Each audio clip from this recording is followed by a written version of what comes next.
Hello la famille, bienvenue sur Aclob Série.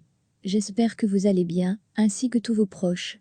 Suivez ce nouveau résumé de votre série préférée du moment. Alors pour vous qui êtes nouveau sur cette chaîne, n'hésitez pas de vous abonner en cliquant sur le pouce rouge en dessous et appuyez sur la cloche de notification pour ne rien manquer, sinon vous serez les gros perdants de cette chaîne. Alors installez-vous confortablement et on se retrouve après les génériques complets.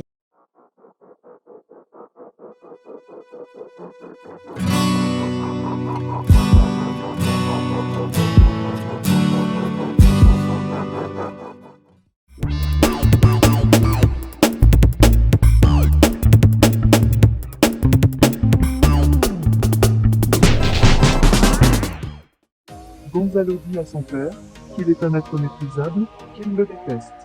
Ils sont sur le point de se battre, mais Julieta intervient. Lorena apparaît et retient Gonzalo. Carlota a été intime avec le diable.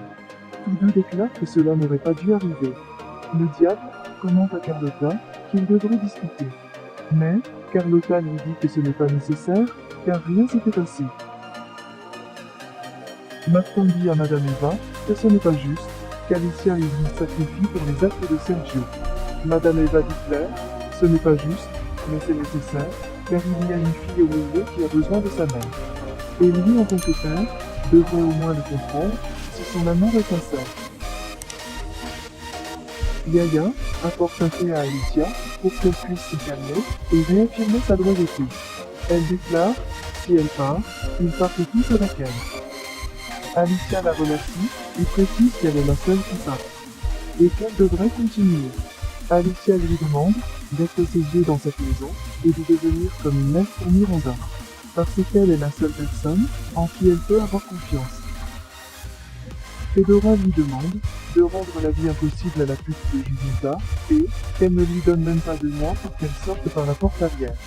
Et Alicia reviendra comme la reine qu'elle est. Moïse examine très attentivement l'ordonnance du juge et confirme que tout est correct. Il demande à Emilia ce qu'il compte faire. Julieta prévient Sergio qu'elle ne veut pas que ce scandale se reproduise dans sa maison. Sergio confie que Gonzalo est son fils et qu'il sera toujours lié à lui. Julieta lui rappelle qu'il a laissé son nom de famille sur le sol.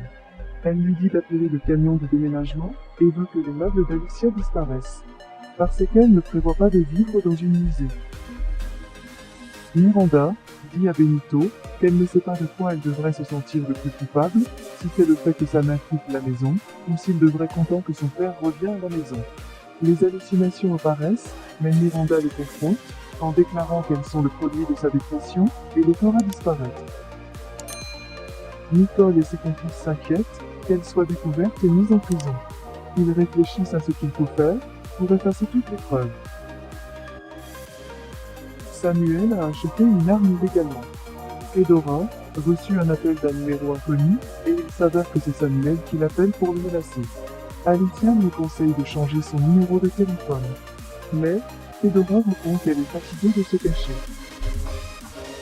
Samuel passe devant la maison d'Alicia et observe la voiture de patrouille garée devant. Rebecca s'en va, car elle ne veut pas inquiéter Fabian. Alicia déclare que demain, quand elle sortira de cette maison, Fedora devrait agir sur la question de Samuel. Madame Eva clarifie que personne ne va quitter cette maison. Parce que Sergio ne fait pas tout cela pour Miranda, mais parce qu'il veut se venger d'Alicia. Et si elle finisse sa relation avec Martin, il se peut qu'il reste dans cette maison, et avec ses enfants. Fedora dit ironiquement à Madame Eva qu'elle est une mère incroyable. Et Madame Eva le confirme. C'est alors que le téléphone d'Alicia sonne, et il s'avère que c'est Martin. Mais elle ne peut pas y répondre. Carlota se souvient de ce qui s'est passé avec le diable, mais répète immédiatement que rien ne s'est passé. Elle appelle Marouya pour savoir de Sofia. Marouya l'informe qu'elle est partie avec son père. Carlota s'énerve, car personne n'a eu la gentillesse de lui demander la permission. Lucas est très content, car sa mère progresse à pas de géant. Il lui demande comment elle veut que sa nouvelle maison soit, parce que maintenant, Sergio Carranza serait obligé de lui donner tout ce qu'il mérite. Sergio appelle Fujada pour savoir s'il a pu résoudre le problème avec Lucas.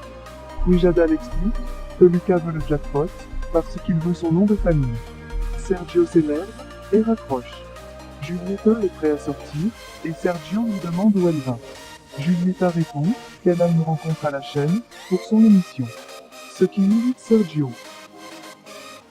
Alicia parle à Miranda et veut qu'elle comprenne les risques d'échange des images intimes qu'elle a eues avec Diego. Elle sait qu'elle est amoureuse de lui, mais elle lui demande d'y aller doucement. Elle doit poursuivre sa thérapie et voit comment évoluent les choses, car la vie est belle, il suffit de trouver le bon côté. Sergio rend visite à Fabian et lui parle de son altercation avec Gonzalo.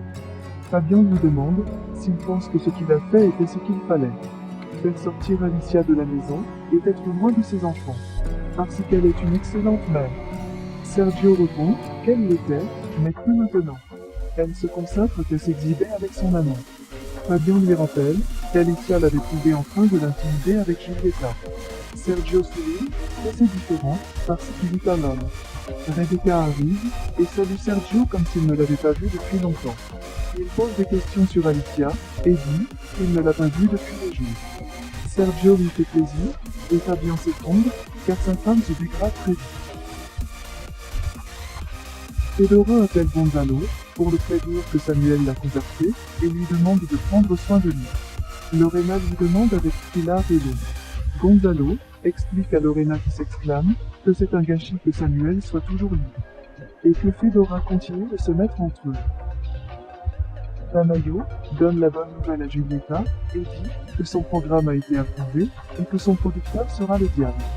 Le diable déclare qu'il ne devrait pas abandonner Sergio. Tamayo demande à Julieta de se préparer, car Sergio sera sûrement de mauvaise humeur. Julieta le minimise et déclare que c'est son monstre, elle s'en occupera. Martin laisse Sofia seule à la maison, car il a quelque chose d'urgent à gérer. Karina et Gutiérrez achètent du café, quand ils voient les assaillants à moto passer à l'action, ils les poursuivent, et les criminels rapassent. Ils exigent qu'ils lèvent la main, mais se révélant être piqués et de pélo. Le taureau rappelle à Mujica qu'il est urgent de localiser le Cholo, qui a dû déjà chercher un moyen de communiquer avec l'avocat. Le Cholo insiste pour qu'il sorte de la maison, afin que Yuridia puisse accompagner sa mère. Yuridia l'avertit que ce serait très dangereux et qu'il risquerait pas d'être tué. Karina se rend compte que Kike est le propriétaire de l'arme avec laquelle Simon a été tué. Gutiérrez la félicite, car c'est une grande découverte pour l'affaire. Martin frappe à la porte de la maison 45. Alicia ouvre et il s'avère que c'est Martin. Alicia lui demande si quelque chose ne va pas. Martin répond qu'il est venu très au revoir. Laissez vos impressions en commentaire sans toutefois oublier de vous abonner pour ne rien rater des épisodes à venir. Alors j'espère que vous avez aimé ce résumé, on se retrouve très bientôt pour un nouvel épisode. Bisous bisous et portez-vous bien.